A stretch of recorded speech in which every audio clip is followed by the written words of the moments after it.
Hello everybody, welcome back to Diamond Painting with Eskies. We are painting, or working on this cross-stitch instructional. And of course we have the babies. Up here on the bed we have got Ladybug, Spirit, and Chrissy is curled up right next to me on my right hand side. And Fluffy Snowflake is on the puppy pillow. So I am petting a Tiny every once in a while, trying to get her, there's her little nose. We got a greasy nose in the picture. Okay, so I wanted to come in. Sorry about the long talking intro. I wanted to come in and show you the next thing that you need to know to do basic cross stitch. Because I didn't get the opportunity to show you how to end your threads. I am having to do that now. Sorry about that. Loud humans. Okay, so the last step of what you need to know as far as beginning your cross stitch is how to bind off your threads so that you can then go on to the next thread. Now, I assumed that white would be a little more difficult for you all to see in this process, because we are going to have to be looking at the back of our stitching for a moment, and that's a little difficult to do. So I stopped where I was in the pattern, which was this row that's right above the highlighted portion. Yes, I highlight my stitches as I complete them, because I can still use the pattern again, but then I know where I'm at. I will not be able to do so in these dark colors, obviously. Okay? However, what I then did was to come over here and work my way all the way down with the first leg of the stitch to here. And then I worked closing those stitches, coming all the way up to here is where we're going to finish. And then if we have more thread, we will move up a little bit. Okay? But I want to be able to bind this thread off in this area that has a bunch of stitches. So let's stitch a little bit. Yes, this is an instructional video, but we can still chat a bit. I have been incredibly crazy busy this week on things for all of you. Between, I don't like the way that went in. Now see, even me, as long as I've been stitching, I can miss the mark. So then I just come back in, I pull it, bring it back out where it is, and you can tell when the needle pokes up. Now my thread is laying correctly on my stitch. It happens to the best of us. Where you split the square on your fabric, and that's not what you want to do. Okay, so you saw me go down, right? Let me get my needle there. Right there. Okay. Now, a little secret that you can use is carefully placing the direction that you're working on your stitches as far as where am I going to do the next stitch so that you save thread. That is something you're going to want when you're doing something that you have purchased the skeins of thread for a pattern. With a kit, it's not so worrisome. They typically give you more than you will need. But it's a habit for me because I've been doing my own stuff where I kit it up by buying the fabric, buying the threads, purchasing my pattern. Obviously, that part would come first for a very long time. But every once in a while, even after all these decades of stitching, I like to do a small kit like this. Because I don't have all of those worries. I can sit and relax and just enjoy what I'm doing. I enjoy that. And I believe that a lot of stitchers do. So this row has already got the first leg of your stitch, which is the bottom part of your stitch. completed. And under certain circumstances, I would then finish those and bind my thread off. Instead, I'm going to show you how you can go beyond that and come back and end up exactly where you want to, like I did with all of this. Okay? So, we're not going to stitch this. I'm going to skip that row and work to the next row, which will be left one for a single stitch. And I'm going to do that twice. Left one for a single stitch. Okay? This just can give you a little more information to, well, having your stitching arsenal. Now, all of the carried threads that I have behind this will be covered up by other stitches. So, as much as I do not like to have carried threads on the back of my work, such as this one that you see here, okay, that I just placed in there, I know that it's going to be covered. So, in that case, I'm not concerned. Now, I went down here in the top of the stitch, and this stitch is going to be directly diagonal to the left. So, instead of going bottom to top, I'm going to go top right to bottom left. The reason I'm showing you this is so that you can know that there is quite a bit of flexibility in what you do. So now we're going to go, because we just put this first leg in right there, we're going to go straight up for 2 going left, okay? You can work in pretty much any direction that you would like for your stitching, as long as all of the bottom and top legs of your stitching go in the same direction, then you're good. So I'm going to bring this in close, and you can see all of my bottom ones go to the right, all of my top ones go toward the left, okay, as you're going bottom to top. So that is a big key in having clean stitching. You want it to go all in the same direction, not where some have the top leg on the right, some have the top leg to the left. That's going to look very messy, and the design will not work out as nicely. Now, I'm good at, because of many years of experience, at guessing about how far my thread will go. And I'm usually pretty correct. But I miss once in a while. So I know that we have a few more stitches that I can get in before I need to come down. But in this case, I'm not going to do that because I want to bring you back down to show you how to finish. So this will waste a bit more thread than I normally would waste, because as you see, I have quite a bit left. And you have no idea how hard it is for me to do this. I'm a very thread conservative stitcher. I am. It's old habits, you know, and when you don't have a lot of money to be spending on thread or fabric or anything to that effect, then you absolutely learn to be very careful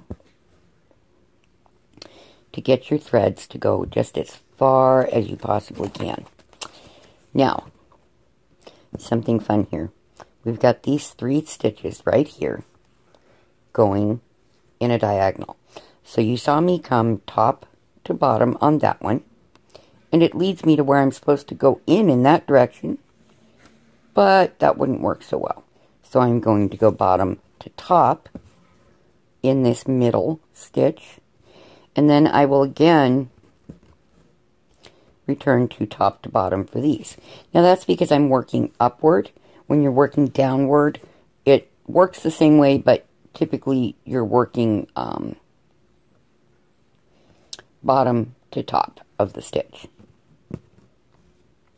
So you see there are just a lot of little things that vary in your stitching. All right.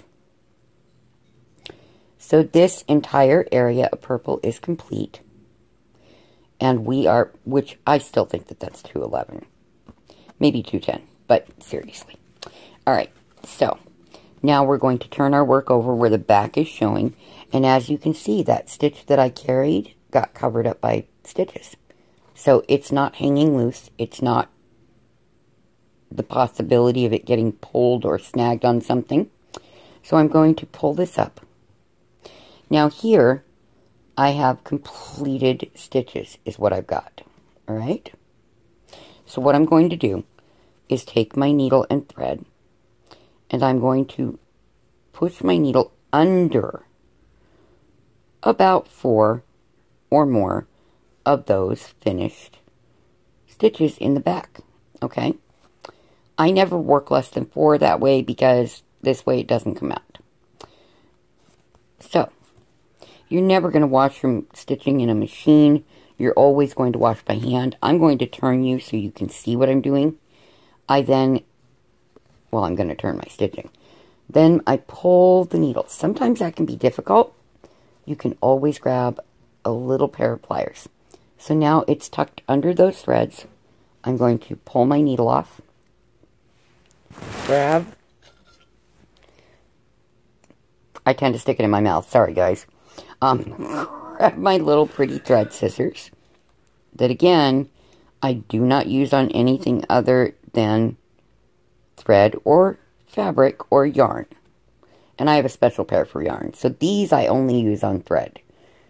I have a lot of scissors, you guys. But if you don't, just use a pair that you've not used on any kind of paper or sticky. Because that will mess up the scissors leading edge of the blade, the sharp of the scissor, okay? And what will happen then is it won't cut through the threads, or it won't cut cleanly, and it will leave them very fuzzy and difficult to deal with. So, these are only for my stitching. Oh, Buggy is talking. So at that point, you now know how to begin a thread. You now know how to end a thread. You now know your basic cross stitches. So when I've gotten a huge portion of this done, which is going to be a little while because I have other things that I need to do with you, then I will show you backstitch. I will try to get to a portion of backstitch as quickly as I can. So where I would normally work the entire pattern, you know, in color groupings, I'm going to do this in portions so that I can show you your basic stitches. Something for you to know is, in order to keep your white clean, when you are not starting in the center, when you're just picking a spot and going on something as you're more experienced or working a full coverage, do your lighter colors last. Because hand oils, even though you've washed your hands, as the oils try to moisturize your skin, it will dirty your white stitches significantly. So I always, or almost always, I should say, stitch my lightest color last, so that it's not going to get as dirty. I am going to, at the end of this piece, show you how to properly wash your stitching and lay it to dry. And once it's dry, I will then show you how to properly press your stitching so that you are not making these stitches lay too flat. You don't want to flatten them out. You want the texture of them at the end. But you are going to need to wash them. You're working in a hoop or in hand. You're getting hand oils on your fabric, which is going to dirty the fabric. And you're doing the same with your threads. So we will get around to those last 3 steps for stitching. And when we are doing the stamped cross stitch, which will be a separate set of videos, you will then learn how to do French knots, which you will see in a lot of very nice patterns. And people dread them. And I really, you can substitute some small beads that are the same color as that thread in their place. And I will show you how to do that, but I will probably remove the beads, maybe. For that stamped cross stitch, I happen to think that where those French knots are placed would be absolutely wonderful as beads, and I do have beads.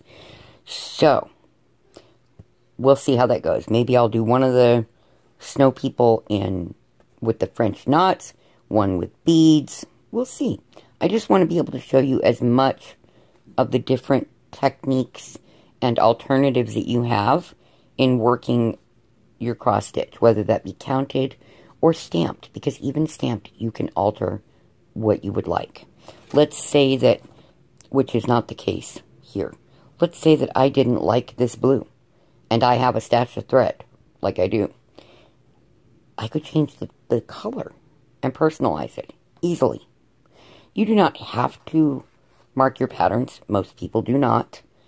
I do so because I'm always doing so many different things in a day that sometimes I don't get back to my stitching for a month and I'll forget where I was. And I don't want to have to count everything again. So that's my lazy trick. But there is your basic stitch, direction of stitches, and your binding off of your thread. And that is all you need to start a basic cross stitch. Until we get to some back stitching, which most of these kits will have. So I will be showing you back stitch. It's very simple, and you will find it. Usually people have one of two opinions on it. Either it's a relaxing, oh my goodness, it's going to look great step, or it's a, ooh, I dread backstitching. I hope to be able to give you the enjoyment in it that, you know, this is the end step to see this beautiful piece that you've worked on, or really cute piece like this that you've worked on, and then you can take it out of the hoop, look at it a little bit, we can wash it, let it dry, and then we will press it. And then you can frame it, or sew it into a pillow, or whatever it is you choose to do. There are many, many, many options. I've even done cross-stitching on quilts. So there's just so much that you can do with this. But this is a nice entry-level piece, and we will be doing that. Now, I will be filming more than one video today. If I'm feeling up to it, I will be filming 4 videos today. One of them you will not see until Christmas Eve. But I'm waiting for nighttime to film that because I'd like the ambience of the Christmas lights in it. I'm weird, I know. But I want to get to a little bit more on the rose painting. And I want to get to starting the stamped cross stitch with you all, which is probably what is up next. Because once I start painting, I paint all over me. Even though I'm telling you, use parchment paper, which we will go over in that video. But that is your step 1, step 2, and step 3 in 2 videos. Okay? My thoughts and prayers are with all of you as always. I hope that you have a wonderful, wonderful week and weekend. And I will see you again next time. Bye-bye.